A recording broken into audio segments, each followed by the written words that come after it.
10:30 થઈ ગયા છે. આજના નવા વ્લોગમાં બધાનું સ્વાગત છે. જય શ્રી કૃષ્ણ, જય માતાજી. જો કામ કરીને ફ્રી થઈ ગયા છીએ. જય શ્રી કૃષ્ણ મમ્મી. જય શ્રી કૃષ્ણ.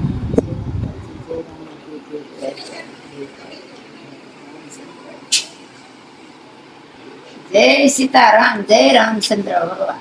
હા, જો કામ કરીને ફ્રી થઈ ગયા છીએ. હા, જો કપડા. જય શ્રી કૃષ્ણ દયાબેન. હવે પાછો ઉનાળો ચાલુ થઈ ગયો, ચોમાસું વહી ગયું એટલે અત્યારમાં કપડા સુકાઈ ગયા છે. હા, હવે પાછી ગરમી પડવા માંડી છે ને આજે છે રવિવાર એટલે હજી થોડીક રસોઈ બનાવવાની વાર છે. અને હું બનાવીશું આજે રસોઈમાં? રસોઈમાં બનાવી નાખી. દાળ ભાત બનાવશે આજ કે નથી બનાવવા? શાક રોટલી બનાવી નાખાય ને સાંજે ખીચડી બનાવી નાખાય. કાંઈ બનાવ્યું નથી, થોડુંક એવું જ ખાવું છે. મને તમારું ખાવું છે, મને આપતું નથી. હવે જ્યાં પાણી બદલું એટલે નથી.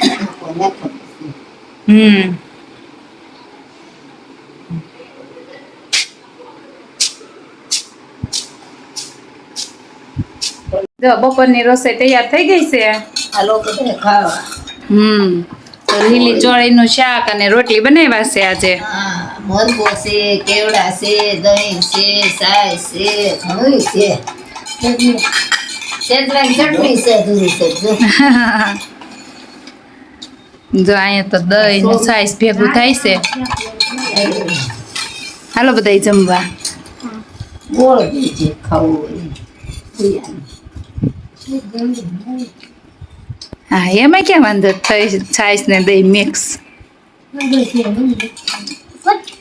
બપોરે જમીન અને સુઈ ગયા હતા, હવે ઉઠી. હા,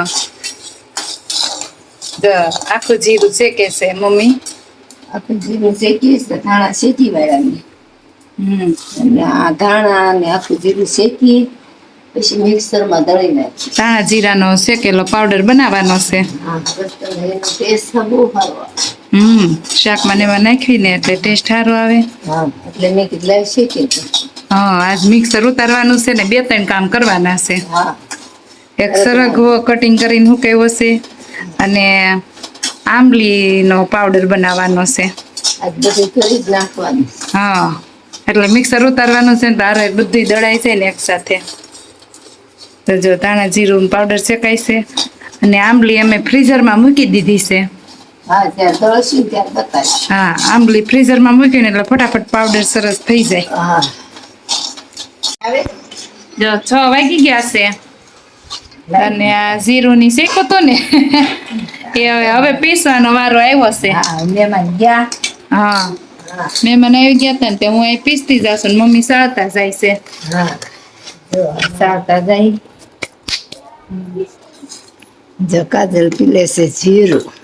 જીરું ને 2 ધાણા ને જીરું 2 અડધું નાખી જાવશું એટલે પીસાઈ જાય ને. હા, પીસાઈ જાય. અને આ ધાણા જીરું લઈ લીધો છે. હા, હરગવાન કટકાલે મુકાઈ ગયા છે. હવે બધો પાવડર આજ બનાવી નાખવાનો છે. પડ્યા છે. હા, એના પડ્યા છે. આ બાવળના દેશી બાવળના પડ્યા છે. ઈ કોઈ હાથ પગ દુખતા હોય તો એની ફાકી બનાવીને પીવાની. તેનો હારો પાવડર બનાવવાનો. કેટલા પાવડર બનાવીને એનું નક્કી નથી. હા, બનાવો જ તમતા. આપણે મિક્સર ચાલુ છે.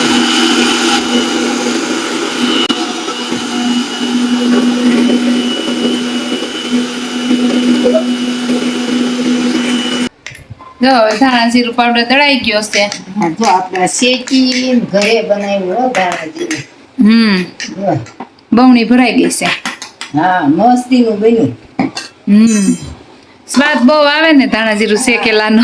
શાક કરશું ને તો મારી નીતિ એમ કે બા ઓલું જીરું નાખ્યું. હા, આનો સ્વાદ બહુ આવે. જો બમણી ભરીને અમે શેકીને દળી લીધું. હવે હરગવાનો વારો છે. જો એક ઘાણ મેં દળી લીધો તો. હા,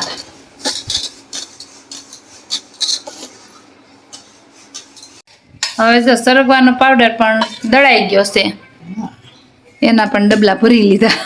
બધાયના ડબલા ફરવા ખાઈને. જો ભરાઈ ગયા છે ડબ્બા ને હવે અહીંયા છે ને ઓહો બાવળના પડિયા દડા ધુવાડો થઈ ગયો. તો પડિયાનો પાવડર એ બની ગયો છે.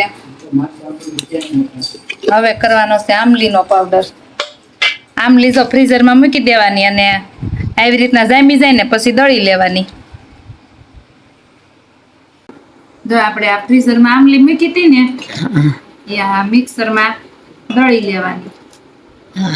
છોટી કરી જામી ગઈ હોય બરફ થઈ ગયો હોય ને દળાઈ જાય છે. સરસ મજાની દળાઈ જાય છે.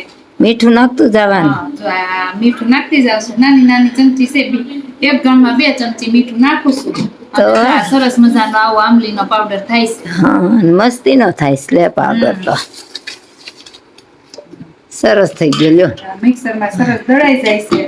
બસ આપણે જ્યારે ઓલું સ્ટોરેજ કરવી હોય તો આ પાવડર કરીને મૂકી દેવાય. હા, જ્યારે મસ્ત બનાવવું હોય ત્યારે સારું પડે. આમલી ખજૂર ને ગોળ ઉકાળીને બ્લેન્ડર મારી દો. ગાળવાની કઈ ઝંઝટ ન રહે. સાચી વાત છે.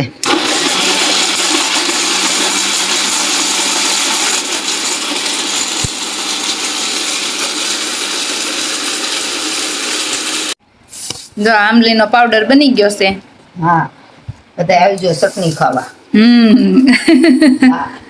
જો આવી રીતના અમે છે ને આમલીનો પાવડર કરીને સ્ટોરેજ કરીએ છીએ. હા, ફ્રીજમાં મૂકી દઈએ એટલે ઓલામાં ન મૂકી, ઓલા ખાનામાં મૂકી એટલે નીચે મૂકી દઈએ અને કાળી પણ ન પડે. હા. ને ઓલી આપણે આમલી સ્ટોરેજ કરી હોય ને કાળી હોતે ને થઈ જાય. હા, પાવડર કાળા પડવાની કાંઈ ઝંઝટ નહીં. આપણે જ્યારે બનાવીને ત્યારે લાલ સરસ ચટણી બને.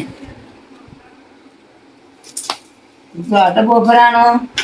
હરગવાનો પાવડર, હા, આ હરગવાના 2 અને આ છે જીરું ધાણા જીરું હા, અને આ પડિયાનો વાટકો ભર્યો. પડિયાનો વાટકો. પડિયા દેશી બાવળના પડિયાનો વાટકો કર્યો. હા, એમાં સંચળ ભેળવવો છે ને એટલે. હા, ગરમી છે ગરમી. જો સાંજની રસોઈમાં આપણે બનાવ્યું છે આજે સેવ ટમેટાનું શાક, ખીચડી અને હવે છે ને રોટલી બનાવીને રોટલીને બટકા વઘારવાના છે.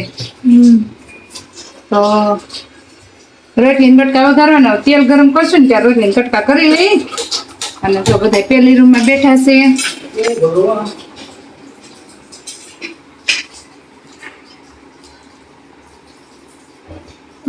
જમવાનું થાય એટલે જમી લઈએ. પછી હું પારમીતભાઈ હું ખાઈ છીએ થોડીક મજા જેવું. આજના મારા વિડીયોને અહીંયા જ એન્ડ કરી. જો તમને મારો આજનો વિડીયો ગમ્યો હોય તો લાઈક કરો, શેર કરો, કમેન્ટ કરો અને સબસ્ક્રાઇબ કરવાનું ભૂલતા નહીં. Bye bye.